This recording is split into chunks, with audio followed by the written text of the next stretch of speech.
Estou aqui me arrumando, né? Hoje me aventurei no baixo. Foi algo novo para mim, né, pastor? Fazia tempo que eu não tocava, mas Deus nos honrou mais uma vez. Glória seja dada ao Pai, né? Que nos dá as habilidades. Às vezes deixamos um pouco de canto as habilidades esquecidas, mas Deus, Ele sempre vai dar um jeito, né? De fazer com que a gente coloque-as em prática, né, pastor? Bom, então, para começar essa mensagem, primeiramente eu quero agradecer a vida do pastor Fidelis, né, que me concedeu essa oportunidade de estar aqui mais uma vez com vocês, né. Eu acho que quem me conhece sabe que eu já recebi diversas revelações, eu tenho um chamado pastoral. Não estou estudando ainda, né, estudo por conta própria, mas espero esse ano, talvez ano que vem, começar, né. Em nome de Jesus, eu quero honrar esse propósito, isso que Deus tem queimado no meu coração. Mas existe tempo para todas as coisas embaixo do céu. Amém? Então eu quero começar esse momento, né, falando para vocês um pouquinho sobre um homem, né, bastante conhecido, tá? Muitos aqui conhecem, talvez alguns não conheçam, tá? Mas ele foi considerado um dos maiores evangelistas do mundo, né? Esse cara, ele foi referência como evangelista. Então ele atraía multidões, ele chamava multidões, ele tinha uma voz doce, uma voz confortável de se ouvir, era um grande conselheiro. E entrando no tema da mensagem, nós falaremos sobre o poder da oração e também a importância da oração. Coincidentemente, essa semana o nosso estudo bíblico do PGN foi sobre oração, né? Quando o Fidelis falou comigo uns 30 dias atrás, eu sempre converso com Deus e peço orientação para saber qual palavra eu vou trazer, qual tema. E Deus me incomodou muito para falar sobre a oração. E é isso que a gente vai conversar um pouquinho aqui hoje, tá bom, igreja? Então esse homem que eu estou falando para vocês, esse grande evangelista, é Billy Graham. Billy Graham, ele atraía multidões, milhares e milhares e milhares de pessoas através da sua palavra. Inclusive ele foi um grande conselheiro, né, de aproximadamente 12 presidentes ou até mais dos Estados Unidos da América. Vocês sabem que é um grande país, né, que comanda muitas ações no mundo. Então Billy Graham era o conselheiro desses presidentes. Billy Graham, ele publicou 34 livros. Esses dias eu falei para minha esposa assim: Ju, eu quero correr uma maratona. Ela me disse: por que você quer correr uma maratona? Eu falei: porque eu quero correr uma maratona e escrever um livro. É um grande propósito para um homem, né, pastor? Então eu falei: agora falta o livro, mas a maratona eu vou correr. Billy Graham escreveu 34 livros, né? Então realmente foi um grande homem. Milhares, milhões de pessoas aceitaram Cristo através da mensagem de Billy Graham. Então ele era um cara extremamente abençoado, tá? E por que eu estou contando um pouquinho da história de Billy Graham para vocês? Porque ele tem algumas frases, ele deixou alguns legados extremamente importantes para nós, como por exemplo, a Bíblia é mais atual do que o jornal de amanhã. E é verdade. A cada dia que nós lemos a palavra, ela se renova. Ela nos traz algo novo, né? Outra frase: meu lar é o céu, estou apenas viajando por esse mundo. Então Billy Graham, ele tinha a extrema consciência, a certeza de que ele só estava aqui de passagem.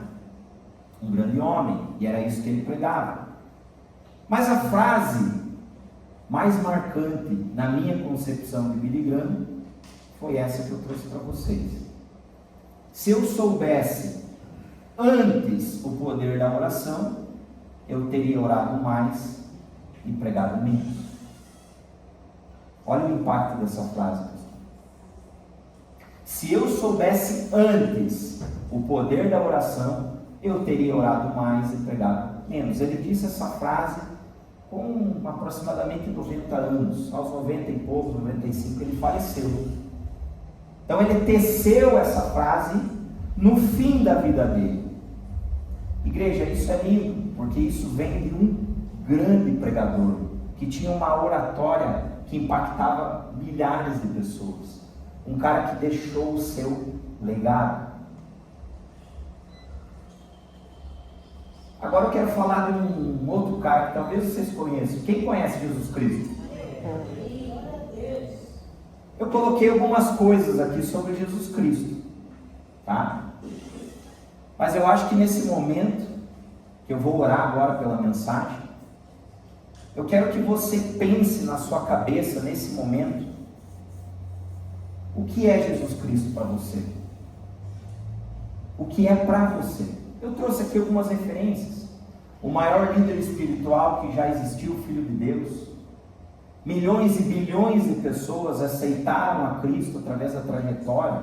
Foi aquele que carregou a cruz, que levou os nossos pecados. Ele é maravilhoso, ele é conselheiro, é o príncipe da paz. É a referência, nós estamos aqui hoje por quê? Por Jesus Cristo. Então, eu acho que dispensa a apresentação desse homem, né? E enquanto eu orar agora pela mensagem, eu quero que você pense durante essa oração o que Jesus é para você. Amém? Deus amado, eu quero te agradecer, Pai, mais uma vez por esse momento. Quero te agradecer, Deus, porque o Senhor tem usado pessoas, Pai, para trazer a Tua palavra. Pai, obrigado por tudo que o Senhor tem feito nessa igreja, Senhor. Sentimos, Pai, de todo o coração que estamos vivendo um novo tempo, Senhor. Um tempo de transformação, um tempo de alcance de vidas preciosas. Nós pedimos, Pai, pela Tua misericórdia, que o Senhor venha abençoar essa igreja, Pai. Que o Senhor venha abençoar aqui o pastor Fidelis e família. Que o Senhor venha abençoar cada líder que colocar o seu pé aqui, Senhor. O Senhor conhece os nossos corações, o Senhor conhece cada um aqui, cada pessoa que está aqui hoje, Deus, foi projetada pelo Senhor desde o ventre da sua mãe. Deus, damos graças ao Senhor porque a sua misericórdia se renova a cada manhã. Então que a sua misericórdia, Senhor, venha se renovar através dessa palavra. Pai, eu sou um pecador, Senhor, e o Senhor me usa, Deus. Porque o que mais importa é a sua mensagem, Pai. É aquilo que o Senhor quer falar com a igreja, Pai. E que o Senhor continue usando mais e mais pessoas aqui dessa igreja para alcançar vidas, Pai. E é em nome do Teu poderoso nome, Senhor, que nós oramos e Te agradecemos. Amém? Então agora, olhe para o seu irmão do lado e diga 3 palavras para ele, o que Jesus representa para você. 3 palavras. Não tenha vergonha, igreja. Diga para a pessoa do seu lado. Marlon, fale para o pastor Fidelis. O que significa Jesus para você? Salvação. Amém? O esboço ajudou aqui um pouquinho, né? Ajudou? Ajudou. Durante o dia a gente vai lembrando quem é Jesus para nós. Com certeza a gente vai se cansar, né, pastor? De tanta coisa que a gente vai lembrar que Jesus significa e representa ele. Pois então, por que eu falei de Billy Graham para vocês? Porque Billy Graham era um grande homem, ele concluiu no final da vida dele que orar mais é mais importante do que qualquer coisa, até mesmo o ministério e a palavra. Por que eu estou falando para vocês também de Jesus Cristo, se vocês já conhecem Jesus Cristo? Porque Jesus, quando ele se fez homem, ele orava antes e depois dos grandes momentos do seu ministério. Então Jesus, ele era um homem, enquanto ele esteve aqui na terra, que ele orava constantemente, e ele orava sem cessar. Jesus tinha uma rotina de oração. Jesus era exemplo de oração. Eu, como um bom batista, trouxe para vocês aqui uma enxurrada de versículos para mostrar que o que eu estou falando para vocês está na Bíblia e é verdade, pastor. Como um bom batista, a gente gosta de pregar e trazer embasamento bíblico. E um bom batista não usa só um versículo, ele usa muitos. Então agora a gente vai entender quais passagens a Bíblia nos mostra o quanto Jesus orava. Ele orava de madrugada. Em Marcos 1,35, a Bíblia diz: de madrugada, quando ainda estava escuro, Jesus levantou-se, saiu de casa e foi para um lugar deserto, onde ficou orando. Ele orava antes dos milagres, lá em João 11, 41, 42. Então tiraram a pedra. Jesus olhou para cima e disse: Pai, eu te agradeço porque me ouviste. Eu sei que sempre me ouves, mas disse isso por causa do povo que está aqui, para que creiam que tu me enviaste. Então Jesus, ele orava. E ele orava antes das decisões mais importantes. Quando ele foi escolher os seus discípulos, o que ele fez, pastor? Orou. Está lá na Bíblia, Lucas 6, 12, 13. Num daqueles dias, Jesus saiu para o monte a fim de orar, e passou a noite orando ao Deus. Ao amanhecer, chamou seus discípulos e escolheu 12 deles, a quem também designou como apóstolos. E ele também orou no Getsêmani, antes da cruz, ele também orou. Então Jesus foi com os seus discípulos para um lugar chamado Getsêmani. Eles disse: sente-se aqui enquanto vou ali orar. Levando consigo Pedro e 2 filhos de Zebedeu, começou a entristecer-se e a angustiar-se. Disse-lhes então: a minha alma está profundamente triste, numa tristeza mortal. Fiquem aqui e vigiem comigo. Indo um pouco mais adiante, prostrou-se com o rosto em terra e orou: meu Pai, se for possível, afasta de mim esse cálice. Contudo, não seja como eu quero, mas sim como tu queres. E o que mais me chamou a atenção nessa passagem é que talvez Jesus ali, ele não estivesse tão a fim de orar, porque ele estava amargurado, ele estava deprimido com tudo aquilo que estava acontecendo com ele. Ele estava mediante a uma situação que fora esperada há anos. Ele estava quase cumprindo um propósito e ele já estava cansado. Mas ele, com todas as suas forças, ele orou. Ele buscou sabedoria, ele pediu ajuda a Deus. Então Jesus orava, irmãos, e a Bíblia nos mostra isso. Agora, uma pergunta que eu faço para a igreja: se Jesus não se movia sem oração, como ousamos tomar decisões sem buscar a Deus? Se Jesus, a grande referência bíblica que nós temos, a grande referência de homem aqui na terra que nós tivemos, um homem santo, que foi crucificado, que morreu por nós naquela cruz, se ele orava perante todas as situações da vida dele, como que nós, em nossas vidas, tomamos decisões sem buscar, em primeiro lugar, a Deus? É uma reflexão que eu gostaria que vocês fizessem e que vocês levassem para a vida. Após a ressurreição de Cristo, os seus discípulos, eles tomaram conhecimento do quão importante era a oração. E eles chegaram à seguinte conclusão, lá em Atos 6,4: e nos dedicaremos à oração e ao ministério da palavra. Então os discípulos, quando viram Cristo ressurreto e o início da igreja e todo aquele movimento do ID, os discípulos, eles entenderam que uma das coisas mais importantes que eles tinham pela frente era o quê? A oração e o ministério da palavra. Então nós temos ali a referência de Billy Graham, que foi um dos maiores. Nós temos a referência de Jesus, que é inquestionável a posição de Jesus em nossas vidas. E nós temos aqui a decisão dos discípulos e o entendimento do que é importante, a oração. Então nós temos referências de que a nossa vida não é nada sem a oração. Continuando, a oração, ela traz governo. Muitos governantes daquela época buscavam sabedoria em Cristo. Nada acontecia sem um propósito. Trouxe alguns exemplos, mas se a gente for estudar a Bíblia a fundo, acho que a gente ficaria aqui o dia inteiro, pastor, falando.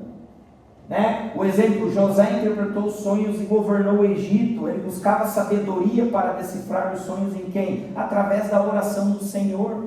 Senhor, por favor, me revela os sonhos de Faraó, eu preciso levar algo novo para aquele homem. Né? Temos a vida de Davi, que consultava a Deus antes das batalhas e vencia todos. Rei Davi, nós não estamos falando aqui de um cara sem expressividade. Davi teve uma expressividade bíblica gigantesca. Lá em 1 Samuel 38 diz assim: então Davi perguntou ao Senhor: devo perseguir esse bando de invasores? Irei alcançá-los? E o Senhor lhe respondeu: persiga-os, é certo que você os alcançará e conseguirá libertar os prisioneiros. Então ele buscava referência em Deus. E temos outras passagens lá em Tiago 1,5. Se algum de vocês tem falta de sabedoria, peça a Deus, que a todos dá livramento, de boa vontade, e lhe será concedido. Amém. Irmãos, deixa eu falar uma coisa para vocês, bem importante. Nos dias de hoje, a nossa sociedade, existe algo que se chama status, que tem relação com orgulho. E muitos de nós lutamos, batalhamos para ter conquistas e ser referência em algo. Parece que a pessoa que ela não é referência em algo, ela é uma pessoa menos importante. Agora eu vou mostrar para vocês algo, vou apresentar para vocês algo que é de acesso de todos. Qualquer um de nós aqui pode se tornar um grande comunicador com Cristo, através da oração. Qualquer um de nós. Não precisa faculdade, não precisa estar estudando, não precisa de nada. Para você orar, basta você querer e você se tornar referência. Imagina só você no seu bairro ser reconhecido como uma pessoa de oração. Qualquer coisa que acontecer, vamos lá, vamos chamar o Mateus para orar aqui. A oração dele é poderosa, irmãos. E Deus dá esse livre acesso para todos nós. Não precisa de graduação, não precisa de status, não precisa de nada. A partir de hoje, se você decidir se tornar uma pessoa em Cristo através da oração, irmão, você vai ser imbatível nas suas batalhas. Nada vai te derrubar, nada vai te desanimar. Você vai ser referência. E é o livre acesso. Não tem idade, não tem sexo, nada. Está disponível livre para cada um de nós. Então a oração ela é perfeita até nisso, não precisa de graduação. Porque Deus não diz assim: não seja pecador para orar, não. Seja isso e aquilo para orar, não. Deus não diz, Ele só diz assim, ó: se alguém de vocês tem falta de sabedoria, peça a Deus. Peça, que a todos dá livremente, de boa vontade, e lhe será concedido. A oração garante a vitória. Nenhuma batalha na Bíblia que nós tivemos foi vencida, senão através da oração. As grandes batalhas bíblicas que nós tivemos a oportunidade e o privilégio de ler, foram vencidas através da oração. Então, gente, eu já estou quase me perdendo aqui, de tão importante quantas referências eu já trouxe aqui para vocês sobre a oração. Começando por Billy Graham, Jesus Cristo, Davi, os grandes homens bíblicos, os discípulos que entenderam que a coisa mais importante era a oração após a ressurreição de Cristo. Meu Deus, quanta referência a gente tem. Estamos falando de homens de sucesso. De sucesso, e que muitos eram pecadores, e muitos possuíam diversas limitações. Muitos. Então a oração garante vitória. Moisés orava enquanto Josué lutava, está lá em Êxodo 17, 11, 13. Ana clamou a Deus que lhe deu um filho, 1 Samuel 1, 10, 20. Daniel orava 3 vezes ao dia e foi salvo da cova dos leões, Daniel 6, 10, 22. Eu trouxe aqui a palavra para vocês sobre Daniel, e uma das coisas que mais me chamou a atenção era a fidelidade de Daniel com Deus. Pode fazer chuva, fazer sol, Daniel orava no secreto e buscava a Deus todos os dias. Daniel 6,10 diz: 3 vezes por dia ele se ajoelhava e orava, agradecendo ao seu Deus, como costumava fazer. Era um costume. Daniel era a referência. Se até os grandes homens de Deus buscavam direção antes de agir, quem somos nós para tomar decisões sem orar? Ontem um cara chegou para mim com uma dúvida e me fez a seguinte pergunta: Lucas, será que eu devo fazer isso? Será que eu devo sair daqui e vir morar aqui? Falei para ele: ore. Quem sou eu para dar um conselho, irmãos? Claro, a gente sempre vai buscar apoiar em tudo que for necessário quando as pessoas nos consultam. Mas a primeira pergunta que nós devemos fazer quando uma pessoa vem tomar um conselho conosco é: você já orou? Você está certo dessa decisão? É isso mesmo? Deus confirmou? É isso que Deus quer para a tua vida? Aí a pessoa vai te responder 99% das vezes: não orei. Você vai dizer: vamos orar. Eu vou orar contigo. Vamos orar junto. Vamos fixar aqui 3 semanas, orando todos os dias, para Deus revelar no seu coração. Ai, como é que Deus revela no meu coração? É aquilo que vai te deixar confortável. É uma tomada de decisão que traz paz para a sua vida, não desconforto. Porque aquilo que gera desconforto, aquela ruindade, sabe aquele nó na garganta? Irmão, pode ser que não seja de Deus. Mas a oração, a intimidade com Deus vai te mostrar isso. Isso é até os grandes homens, os grandes governantes, José, Davi, Daniel, os discípulos, Billy Graham, Jesus, todos oravam. Quem somos nós, irmãos? Acho que talvez a gente tenha que orar até mais, né, pastor? Até mais. Daniel orava 3 vezes por dia. Orar 5. Orar 5. Amém, igreja? Amém. Oração não é apenas um ato, é um chamado de Deus. Lá em Tiago 5,16, nós temos a seguinte passagem: a oração de um justo é poderosa e eficaz. Em 1 Tessalonicenses 5,17, orem continuamente. Irmão, estou passando por uma dificuldade, tenho que tomar uma decisão. Ore. Vai começar um novo emprego, um novo desafio. Ore. Não tenho nada para orar. Ore. Ore pelo vizinho, ore pelo pastor, ore pela igreja. Ore. Ore pelo seu marido, pela sua esposa, pelos seus filhos. Ore. Porque a Bíblia é clara. Orem continuamente. Enquanto nós estivermos nessa terra, o nosso papel é orar. E é o que cabe a nós, irmãos. 4 semanas atrás, eu tomei uma decisão, junto com a minha família. A gente estava passando por diversas situações ao mesmo tempo, muita coisa acontecendo. Irmãos, eu coloco uma pressão sobre a minha vida profissional muito grande. Porque eu quero ser produtivo, eu quero ser o melhor, eu quero ser referência. E eu encaro aquilo todos os dias como se eu estivesse entrando num campo de batalha. Só que, irmãos, isso tem um preço. E esse preço estava custando caro para mim. Porque se eu não alcançasse o nível de produtividade que eu me propunha para aquele dia, eu ficava deprimido. Eu pensava, eu não dei o meu melhor. eu errei ali, eu errei lá.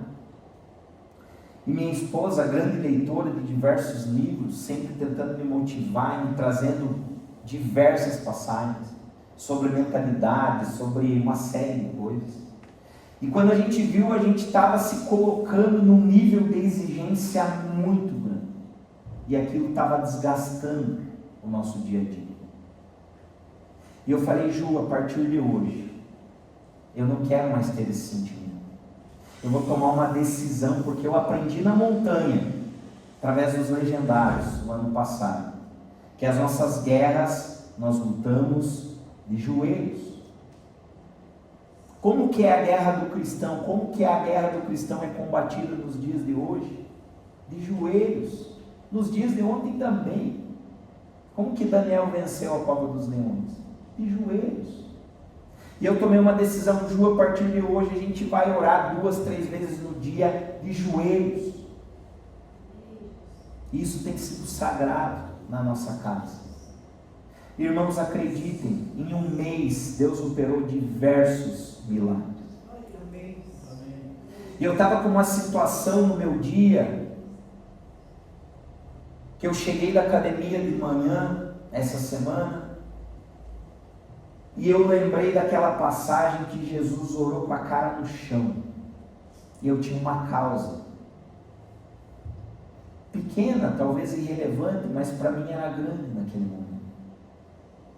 E parecia impossível, eu orei com a cara no chão. Igreja, eu senti a presença do Espírito Santo na minha vida de uma forma sobrenatural. Eu pulava na cozinha da minha casa. E durante o dia, Deus operou o milagre que eu pedi. Nossa. Esse é um dos muitos que nós estamos vivendo. Um dos muitos. E às vezes eu oro pedindo algo para Deus e eu digo para Ju assim, Ju, Deus falou totalmente o contrário para mim, não deveria nem ter pedido isso para Ele. Mas como é que você sabe disso, Lucas? Intimidade. Intimidade. Quanto mais nós oramos, quanto mais nós buscamos, quanto mais nós clamamos, irmãos, mais Deus vai falar. E às vezes você já termina a oração com a resposta. E você já sabe o que Deus quer. Então isso que eu estou pregando hoje aqui para vocês é algo que eu estou vivendo. É algo que eu estou vivendo. A nossa vida tem melhorado muito em diversas áreas. Porque nós estamos orando. Aquela pressão que eu tinha de ser o melhor pastor, Deus falou assim, descanse. Me busque, ore, leia a Bíblia e tudo vai acontecer. E as coisas estão acontecendo dentro da vontade de Deus. Irmão. Então, irmãos, não adianta nós queremos combater as guerras com as nossas forças. Não adianta. Vai ser tempo perdido, a gente vai quebrar a cabeça, a gente vai prejudicar a nossa saúde física, mental. Então a batalha do cristão, ela é combatida como? De joelhos. Irmãos, eu não sou hipócrita. Tiveram dias que eu não tinha vontade de orar. Zero vontade. Mas eu me ajoelhava, começava a conversar com Deus, falava, Deus, hoje eu não estou com vontade de orar, mas o Senhor sabe de todas as coisas. Irmãos, acreditem, eram as melhores orações que eu tinha. Porque eu entregava aquele momento a Deus com sinceridade. Irmãos, nós não precisamos mentir para Deus. Nós só precisamos fazer. E Ele vai operar. Amém, igreja? Amém.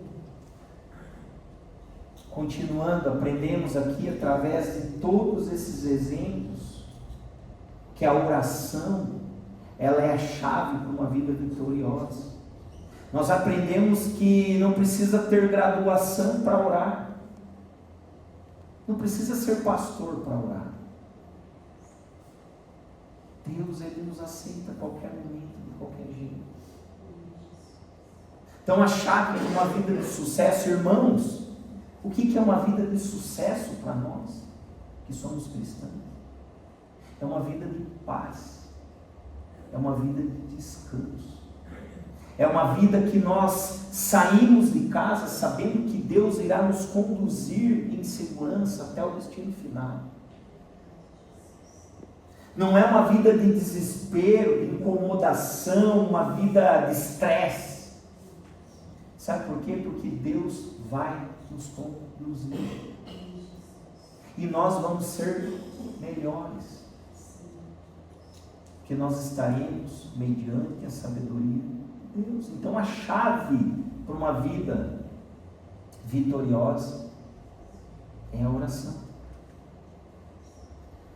A oração nos torna parecidos com Jesus. Lá em Romanos 12:2, a palavra diz: não se amoldem ao padrão desse mundo, mas transformem-se pela renovação da sua mente, para que sejam capazes de experimentar e comprovar a boa, agradável e perfeita vontade de Deus. A oração, ela transforma o nosso caráter, ela nos deixa mais humildes, mais sensatos, mais sensíveis. Os nossos relacionamentos, eles mudam porque muitas vezes as pessoas querem nos dizer algo, mas não dizem porque nós somos insuportáveis. Nós estamos focados em outras coisas, nós estamos estressados com o que nem vai acontecer. Nós antecipamos a nossa dor. E quando nós oramos, irmãos, nós temos uma conexão com Cristo, com o Espírito Santo de Deus, que é o Espírito da calma, da sabedoria, da humildade, do conhecimento.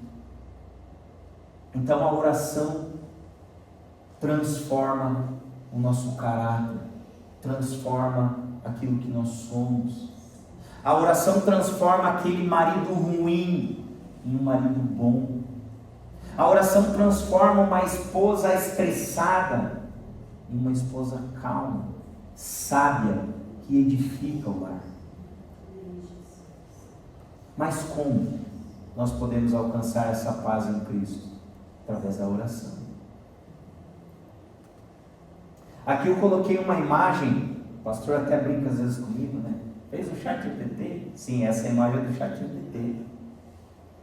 Eu pedi para o ChatGPT criar uma imagem para nós, com Jesus e grandes referências bíblicas, Daniel, José, todos eles juntos, orando, com os anjos e tudo mais.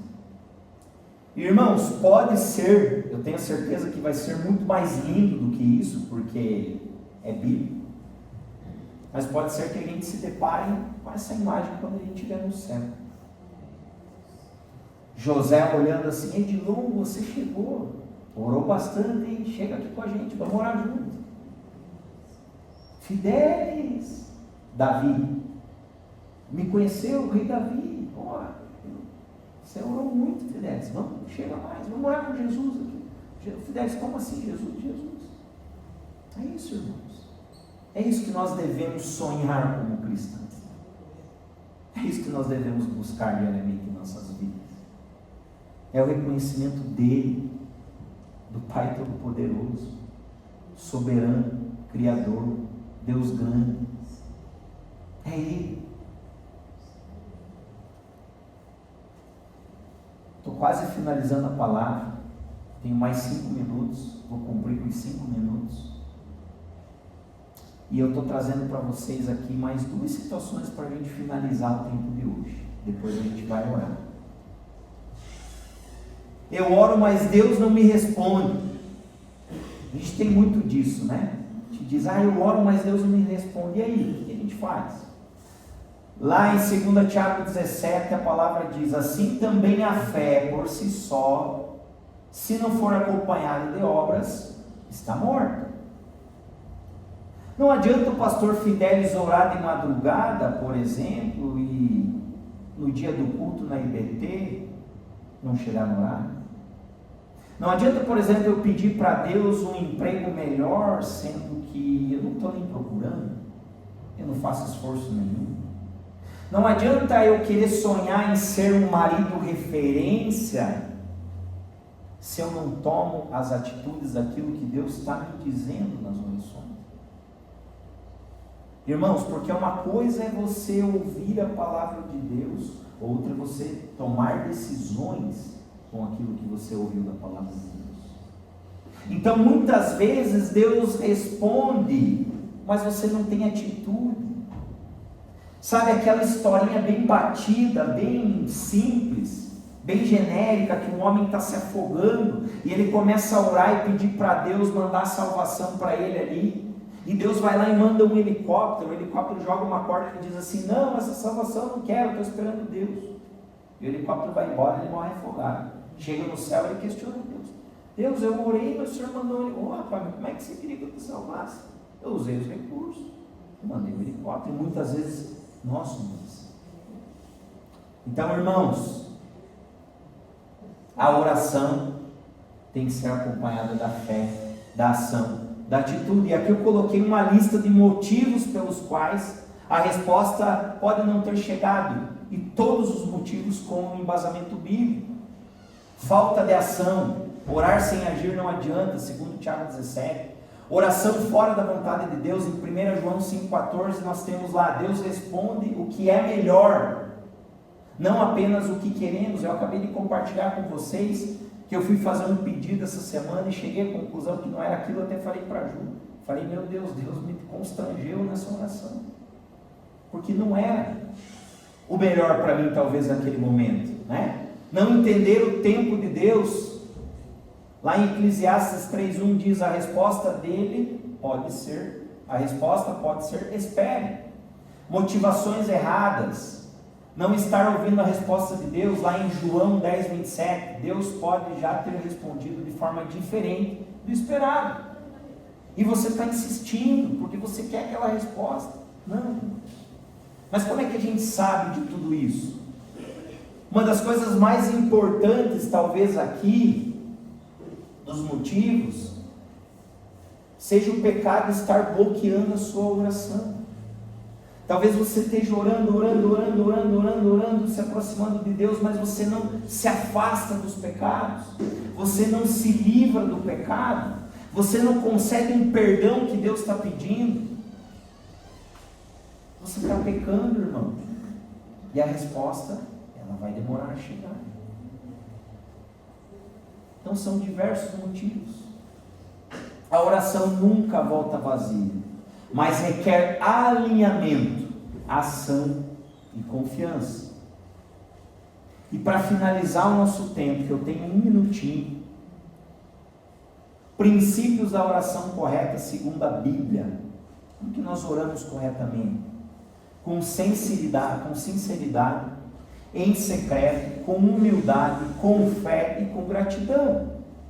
E todos os pontos embasados biblicamente.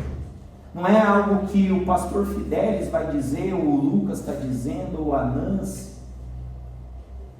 Não, igreja.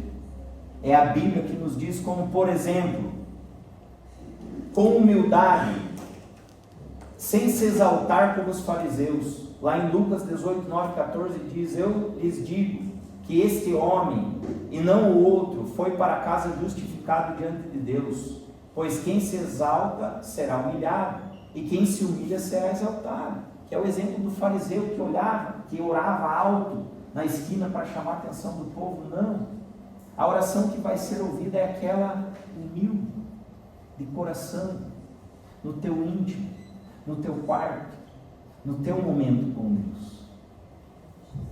Amém, igreja? Eu quero deixar para vocês essa imagem, mais um,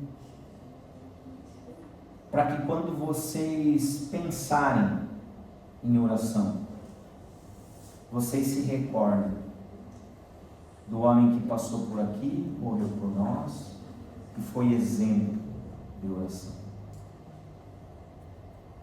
E que nós podemos ser a imagem e semelhança dele através da oração. E nesse momento agora, para encerrar, eu quero fazer uma oração para agradecer a Deus por tudo aquilo que Ele nos falou nessa manhã. E Deus, Ele sempre fala mais do que nós planejamos. Minha vontade era passar pelo menos mais umas 2 horas aqui falando para vocês sobre a oração, sobre o que Deus tem feito, porque Deus, Ele jorra, Ele transborda nas nossas vidas quando nós buscamos Ele, em todas as áreas. Então eu vou orar nesse momento e eu quero fazer um pedido para a igreja, com toda a humildade. Se você acredita que você está orando pouco, se você acredita que você pode orar mais, se você acredita que você precisa mudar a sua postura com relação à oração, se você acredita que a oração não tem sido, mas precisa ser prioridade na sua vida, eu vou pedir para você se ajoelhar aqui no altar junto comigo, para que nós possamos orar, para que a partir de hoje a sua vida de oração seja diferente, para que a partir de hoje ela se torne prioridade máxima na sua vida.